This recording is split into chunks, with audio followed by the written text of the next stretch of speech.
सर्व शेतकरी बांधवांसाठी मोठी खुशखबर आता सरकारने दिली आहे। पहा शेतकरी बांधवांनो, थकीत पीक विम्याचा निर्णय अखेर आता राज्य सरकारने घेतला आहे। भरपूर महिन्यापासून गेल्या कित्येक वर्षापासून शेतकरी बांधव थकीत पीक विम्याची वाट पाहत होते, परंतु आज डायरेक्ट राज्याचे मुख्यमंत्री देवेंद्र फडणवीस देवाभाऊ यांच्या माध्यमातून आता निर्णय झाला आणि पात्र जिल्ह्यांची यादी जाहीर करण्यामध्ये आली। बघा, आता पात्र जिल्ह्याची यादी जाहीर झाली। शेतकऱ्याला 34,000 रुपये हेक्टरीपेक्षाही जास्त निधी शेतकऱ्यांच्या खात्यामध्ये जमा केला जाणार आहे। काही शेतकऱ्याला 20,000 रुपये हेक्टरी पीक विमा मिळणार, तर काही शेतकऱ्याला 34,000 रुपये हेक्टरी पीक विमा मिळणार। यांच्या खात्यामध्ये शेतकऱ्याला आज निधी जमा होणार।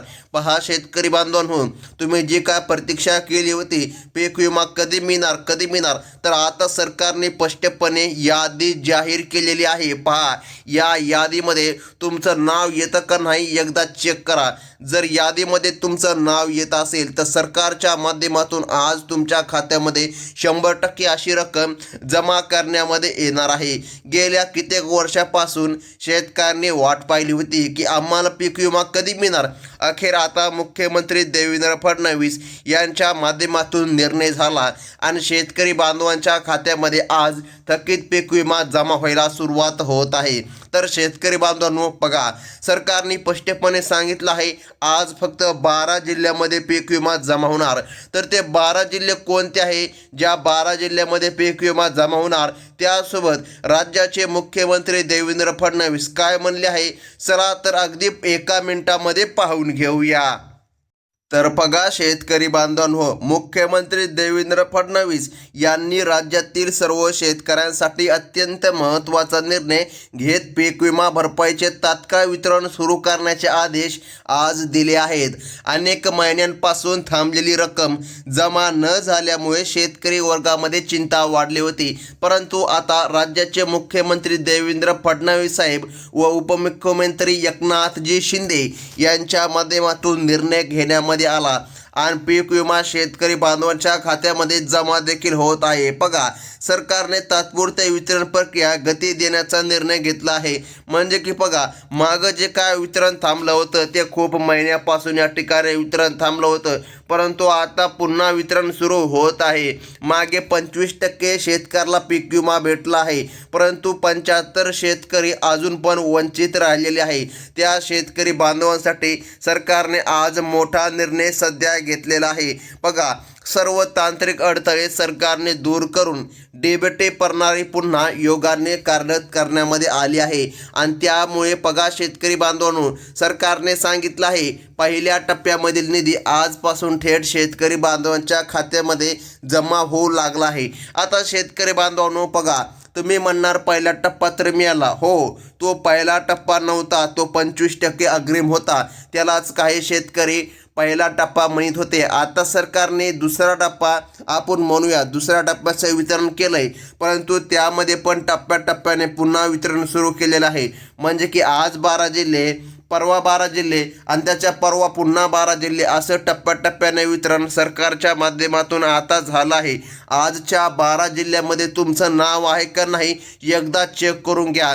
जर नाव असेल तर सरकारच्या माध्यमातून आज निधी जमा करण्यामध्ये येणार आहे। बघा, सर्व तांत्रिक अडथळे सरकारने आता दूर करून डीबीटी प्रणाली पुन्हा योगाने सुरू केली, त्यामुळे बघा पहिल्या टप्प्यामधील निधी आजपासून थेट शेतकरी बांधवांच्या खात्यामध्ये जमा देखील होऊ लागला आहे। या निर्णयामुळे शेतकऱ्यांमध्ये सध्या आनंदाचे वातावरण सध्या पसरलेले आहे।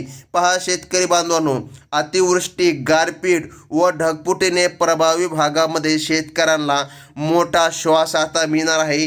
कारण की बघा, एवढ्या दिवसापासून पीक विमा वाटपाला मुहूर्त लागत नव्हता, अखेर आता सरकारने निर्णय घेतला आणि पीक विमा वाटपाला आता मुहूर्त लागत आहे। पीक विमा रक्कम अनेक महिन्यांपासून प्रलंबित असल्याने शेतकऱ्याला कर्ज परतफेड, नवीन हंगामाची तयारी आणि दैनंदिन खर्च सांभाळणे कठीण होत होतं। याच परिस्थितीची गंभीरता लक्षामध्ये घेऊन शासनाने तातडीने तोडगा काढण्याचा निर्णय घेतला, ज्यामुळे मदत वितरण प्रक्रियेला आता नवीन गती मिळाली आहे आणि शेतकरी बांधवांच्या खात्यामध्ये येत्या काहीच तासामध्ये पीक विमा जमा देखील होणार आहे. हो शेतकरी बांधवांनो, तुमच्याच खात्यामध्ये पीक विमा जमा होणार. भरपूर दिवसापासून तुम्ही बातम्या ऐकल्या असत्याल, आज पीक विमा येईल, उद्या पीक विमा येईल, परंतु अधिकृत अशी तारीख कोणती आहे आणि जर पीक विमा भेटलाच नाही तर मग नेमकं काय करायचं, सर्व काही आपण व्हिडिओच्या पुढे अगदी 2च मिनिटांमध्ये पाहून घेऊया. आता महत्त्वाचं म्हणजे की पहा शेतकरी बांधवांनो, पहिल्या टप्प्यामध्ये ज्यांचे पंचनामे पूर्ण झाले आहे आणि ज्यांची माहिती शासनाच्या नोंदीत अचूकपणे नोंदवली आहे अशा शेतकऱ्याला प्राधान्य दिलं जात आहे. आज दिवसभरामध्ये मोठ्या प्रमाणावर व्यवहार सुरू होणार असून प्रत्येक बँकाला यासाठी विशेष सूचना केली आहे. शासनाचा उद्देश असा आहे जास्तीत जास्त शेतकरी बांधवांच्या खात्यामध्ये लाभ मिळावा. सरकारने आता निर्णय घेतला आणि शेतकऱ्यांसाठी दिलासादायक बातमी आज आलेली आहे. अखेर पीक विम्याचे वितरण आता सुरू झाले आहे आणि राज्यामधील लाखो शेतकरी, कोट्यवधी शेतकरी आता आनंदाने नाचू लागलेले आहे. कारण की शेतकरी बांधवांनो बघा, या ठिकाणी बातमीच तशी आहे कारण की गेल्या कित्येक वर्षापासून पीक विमा रखडला होता. बघा, मंत्रिमंडळाच्या अलीकडील बैठकीत पीक नुकसान आणि भरपाई या विषयावर विस्तृत चर्चा आता झाली आहे. हवामानामधील झालेला अचानक बदल, अनियमित पावसाचा पॅटर्न, गारपीट, ढगफुटी, अनेक जिल्ह्यांमध्ये पिकाचे मोठ्या प्रमाणामध्ये नुकसान घडले. यामुळे लाखो शेतकरी आर्थिक अडचणीमध्ये सापडले. त्याचमुळे सरकारच्या माध्यमातून निर्णय घेण्यामध्ये आला आणि पीक विमा शेतकरी बांधवांच्या खात्यामध्ये आता जमा देखील करण्यामध्ये येत आहे. आता शेतकरी बांधवांनो बघा, सरकारने फक्त 12 जिल्ह्यांमध्ये आज पीक विमा वितरण करायचं सांगितलं आहे. तर ते 12 जिल्हे कोणते, ज्या 12 जिल्ह्यामध्ये आज सरकारच्या माध्यमातून वितरण होणार, चला तर ते देखील पाहून घ्या. शासनाने आता जे काय मागे परिस्थिती उद्भवली होती त्या परिस्थितीचा सर्वांगीण आढावा घेऊन एक स्वतंत्र आर्थिक मोठा पॅकेजला आता मंजुरी दिली आहे. या पॅकेजसोबतच पीक विम्याची प्रत्यक्षे रक्कम मिळण्याने आता शेतकऱ्यांमध्ये आर्थिक स्थिती सुधारण्यात मोठी मदत होत आहे. ही मदत शेतकऱ्यांसाठी एक महत्त्वाचा आधार ठरत आहे. तर शेतकरी बांधवांनो बघा, सरकारने जो आज निर्णय घेतला त्यानुसार सरकारने सांगितलं आहे पीक विमा तर शेतकऱ्याला मिळणार, परंतु शेतकऱ्याला काही कामे देखील करावी लागणार. जर ती कामे शेतकऱ्यांनी नाही केली तर अडचण येणार आणि शेतकरी पीक विम्यापासून वंचित देखील राहू शकतात. कदाचित असं होईल, शेजारच्या व्यक्तीला तर पीक विमा भेटेल परंतु तुम्हालाच पीक विमा भेटणार नाही, असे नाही घडावे. यासाठी सरकारने सांगितलेले नियम व अटींचे पालन करा आणि लवकर या ठिकाणी एक काम करून घ्या, म्हणजे की कसल्याच प्रकारे अडचण तुम्हाला येणार नाही. कारण की बघा, आज टोटल 12 जिल्ह्यांमध्ये पीक विमा जमा देखील होत आहे. बघा, राज्य सरकारने मदत वितरणासाठी बघा 3 टप्प्याची योजना सध्या आणली असून पहिल्या टप्प्यामध्ये 12 जिल्ह्याला प्राधान्य देण्यामध्ये आले आहे. आता या 12 जिल्ह्यामध्ये पीक विमा रक्कम तात्काळ जमा करण्याची प्रक्रिया सुरू करण्यामध्ये आली आहे आणि राहिलेल्या जिल्ह्यांमध्ये दुसरा व तिसरा टप्पा पुन्हा या ठिकाणी सुरू होणार आहे. मग शेतकरी बांधवांनो, शेतकऱ्याला पडलेला सर्वात महत्त्वाचा प्रश्न की ही रक्कम आम्हाला कशी मिळणार. बघा, भरपूर वेळेस तर रक्कम अडकली होती, तर बघा आता रक्कम अटकणार नाही. कारण की बघा, सरकार ही मदत डायरेक्ट बेनिफिट ट्रान्सफर म्हणजे की डीबीटीच्या अंतर्गत वितरण करीत आहे आणि शेतकऱ्याला डायरेक्टली आता लाभ देखील मिळत आहे. डीबीटी व्यवहारांना दररोज तांत्रिक मर्यादा असल्यामुळे काही ठिकाणी रक्कम जमा होण्यासाठी काही तास किंवा 1 दिवस देखील लागू शकतो, लक्षामध्ये ठेवा. तरीही सरकारने सर्व जिल्हा अधिकाऱ्यांना प्रक्रिया जलद गतीने करण्यात यावी यासाठी तसे आदेश आणि निर्देश देण्यामध्ये आले आहे. आता शेतकरी बांधवांनो, महत्त्वाचं म्हणजे की जाणून घ्या, शेतकऱ्यांना तितक्या लवकर मदत मिळावी हा शासनाचा आता उद्देश ठरत आहे. कारण की शेतकरी बांधवांच्या खात्यामध्ये पीक विमा आता जमा करण्याचा निर्णय शासनाच्या माध्यमातून सध्या होत आहे. पहा शेतकरी बांधवांनो, सरकारने सांगितलं आहे कोणकोणते पिकं पीक विम्याच्या यादीमध्ये आहे. त्यासोबत आज या ठिकाणी 12 जिल्ह्यांमध्ये पीक विमा जमा होणार. सर्वात पहिल्यांदा आपण पिकांची यादी पाहून घेऊया. त्यानंतर लगेच आपण अगदी एकाच मिनिटामध्ये जिल्ह्यांची यादी पाहून घेऊया. पिकांच्या नुकसानीनुसार भरपाईचे दर वेगळे वेगळे राहणार आहे. जर तुमचं भात पीक असेल तर दर वेगळं, जसं की सोयाबीन, कापूस, मूग, तूर, उडीद, बाजरी, अन्य पिकांसाठी स्वतंत्र मार्गदर्शक तत्त्वे जाहीर देखील झाली आहे. नुकसानीचे प्रमाण 33% जास्त आढळल्यास शेतकऱ्याला पूर्ण 100% पीक विमा आज शेतकरी बांधवांच्या खात्यामध्ये जमा करण्यामध्ये येणार आहे. तर कमी नुकसान असतानाही शेतकऱ्याला मदत मिळणार असा देखील सरकारने निर्णय घेतला. या सर्व निकषांचे परीक्षण करून जिल्हा प्रशासनाने पूर्ण केले असून मदतीच्या आकडेवारीची अंतिम नोंद प्रणालीमध्ये करण्यामध्ये आली आहे. म्हणजे की शेतकरी बांधवांनो, बघा मागं जे काय पंचनामे झाले होते, पहा तुमच्या जिल्ह्यामध्ये पंचनामे झाले आहेत का नाही एकदा आठवा.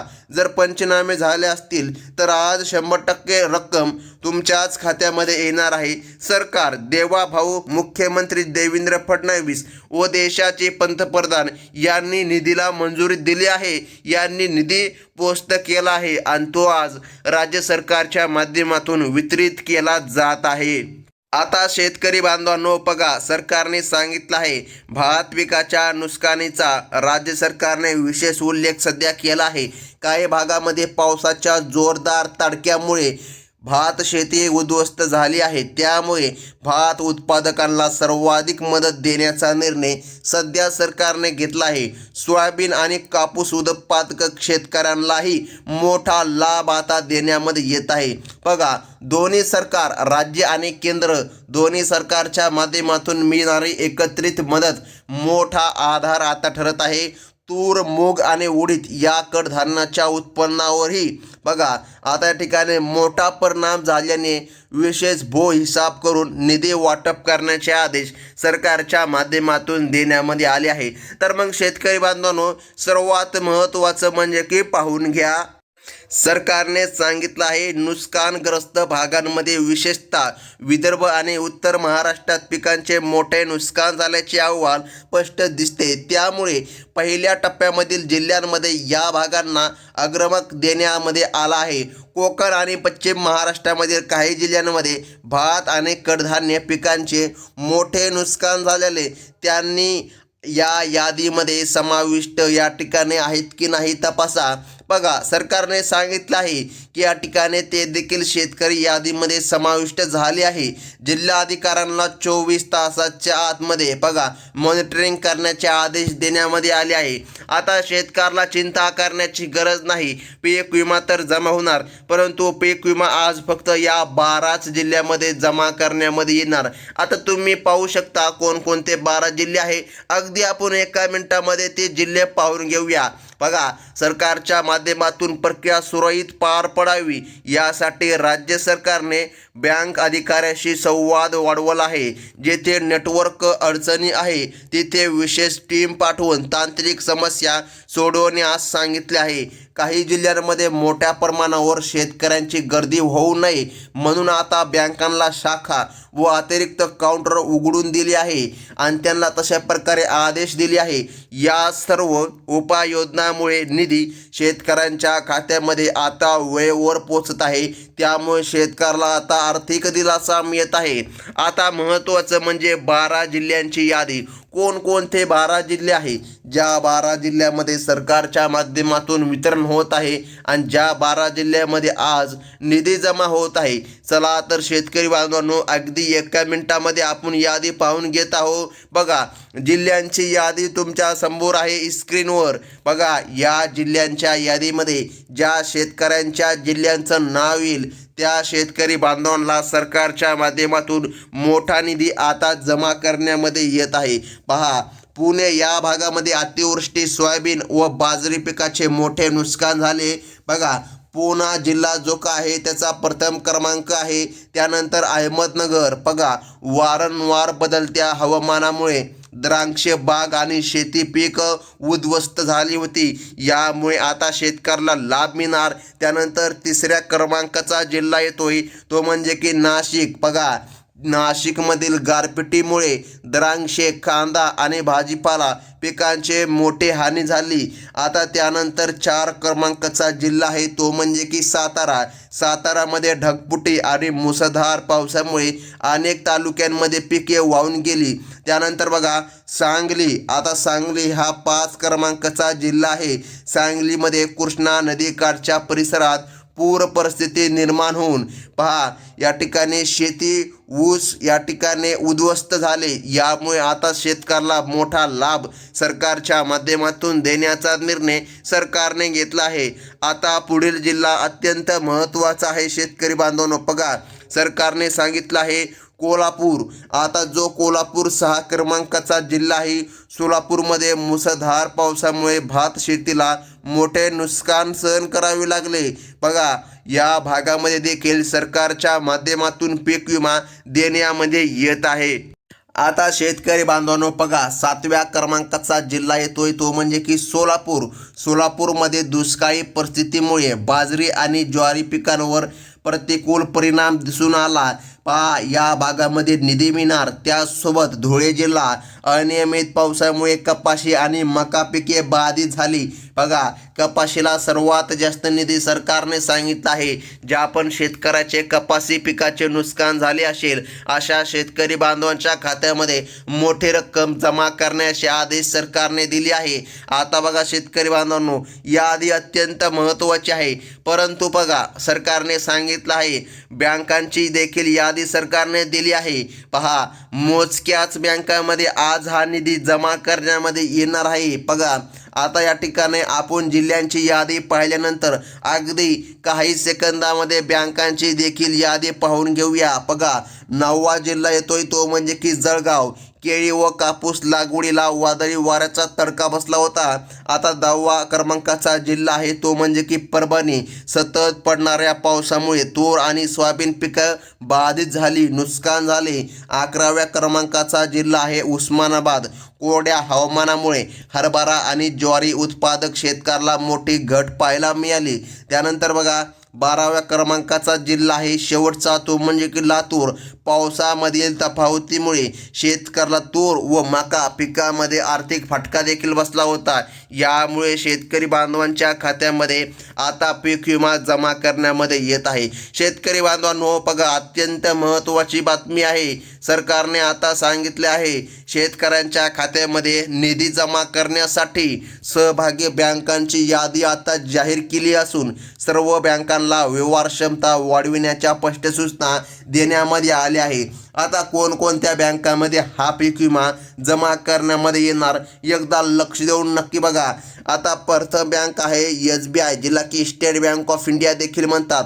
त्यानंतर महाराष्ट्र बँक बघा जिला की बँक ऑफ महाराष्ट्र म्हणू शकतो आपण. त्यानंतर बँक ऑफ इंडिया, त्यानंतर HDFC बँक, त्यानंतर ICICI बँक, त्यानंतर ॲक्सिस बँक, त्यानंतर कोटक महिंद्रा बँक, त्यानंतर पंजाब नॅशनल बँक, त्यानंतर इंडियन ओव्हरसीज बँक आणि बघा बँक ऑफ बडोदा या प्रमुख बँकांचा समावेश सरकारने केला आहे.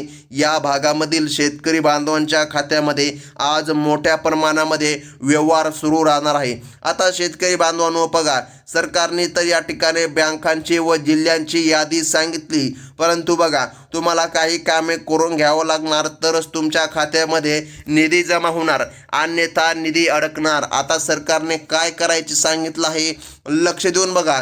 सरकारने EKYC करायची सांगितले आहे. जर तुम्ही EKYC जर आतापर्यंत केली नसेल बघा तर तुम्हाला निधी मिळण्यामध्ये अडचणी येतील आणि या ठिकाणी तुम्ही वंचित देखील राहू शकता. त्यामुळे तात्काळ या ठिकाणी पीक विमा EKYC करून घ्या. कारण की बघा आता पीक विमा तर तुम्हाला मिळणार परंतु EKYC अत्यंत प्रभावी आहे. EKYC केल्यानंतर बघा तुमचा मोबाईल नंबर तुमच्या बँकेशी जोडलेला आहे का एकदा चेक करून घ्या. जर नसेल तर जोडून घ्या. कारण की बघा अशा काही छोट्या चुका होतात ज्यामुळे पीक विमा मिळत नाही. ही होती अत्यंत महत्त्वाची बातमी आणि अशाच प्रकारच्या नवनवीन अपडेट पाहण्यासाठी आपल्या चॅनलला सबस्क्राईब करा. धन्यवाद.